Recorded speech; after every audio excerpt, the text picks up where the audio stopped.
السلام علیکم ورحمۃ اللہ وبرکاتہ۔ آج کا ہمارا ٹاپک ہے کہ سب سے افضل دعا کون سی ہے۔ ایک دفعہ آپ وسلم کے صحابی جناب حضرت ابو بکر صدیق رضی اللہ تعالیٰ عنہ ممبر پر چڑھے اور رونے لگے۔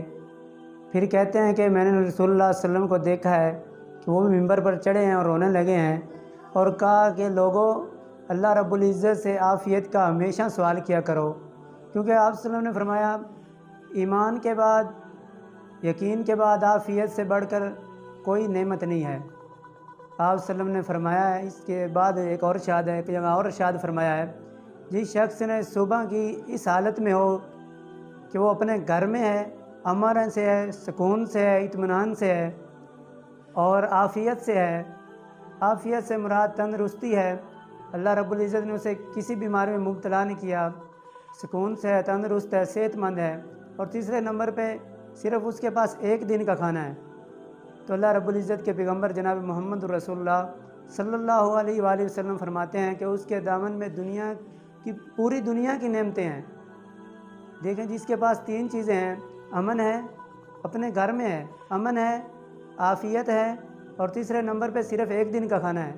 اگلے دن کے لیے اس نے محنت کرنی ہے، تو کرنی ہے، اس نے محنت مزدوری کرنی ہے، تو وہ آدمی کے پاس سب سے اعلیٰ یہ ہے کہ اس کے پاس دنیا کی ہر نعمت ہے۔ تو بھی آپ صلی اللہ علیہ وسلم کے پاس صحابی آتا، کلمہ پڑھنے کے بعد مسلمان ہوتا، کیونکہ وہ نبی صلی اللہ علیہ وسلم کے پاس آتا، کلمہ پڑھتا اور صحابی رسول بن جاتا اور مسلمان بن جاتا، دائرہ اسلام میں داخل ہو جاتا۔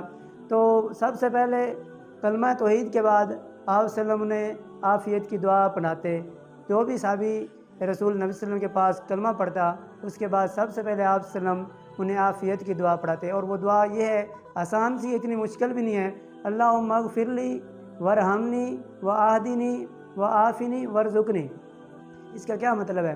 اے اللہ، میں بخشش چاہتا ہوں، اے اللہ مجھ پر رحم فرما، وآہدنی مجھے ہدایت دے، وعافنی مجھے عافیت دے، اے اللہ مجھے پاکیزہ رزق دے۔ ایک دعا اور آپ صلی اللہ علیہ وسلم نے سکھائی ہے، ان کے الفاظ یہ ہیں اس دعا کے، اللہم انی اسألک المعافۃ فی الدنیا والآخرہ، کہ اے اللہ مجھے دنیا اور آخرت کی عافیت نصیب کر دے۔ یہ نبی صلی اللہ علیہ وسلم نے دو دعائیں بتائی ہیں، یہ سب سے افضل دعائیں ہیں، کیونکہ کلمہ توحید کے بعد آپ صلی اللہ علیہ وسلم نے ہر صحابی رسول کو یہ دعا بتلائی ہے، اور مجھے اور آپ کو بھی چاہیے کہ ان دعاؤں کو پڑھ کر اللہ رب العزت سے عافیت کی دعا کریں۔ اللہ رب العزت مجھے اور آپ کو عمل کی توفیق عطا فرمائے۔ وما علینا الا البلاغ المبین۔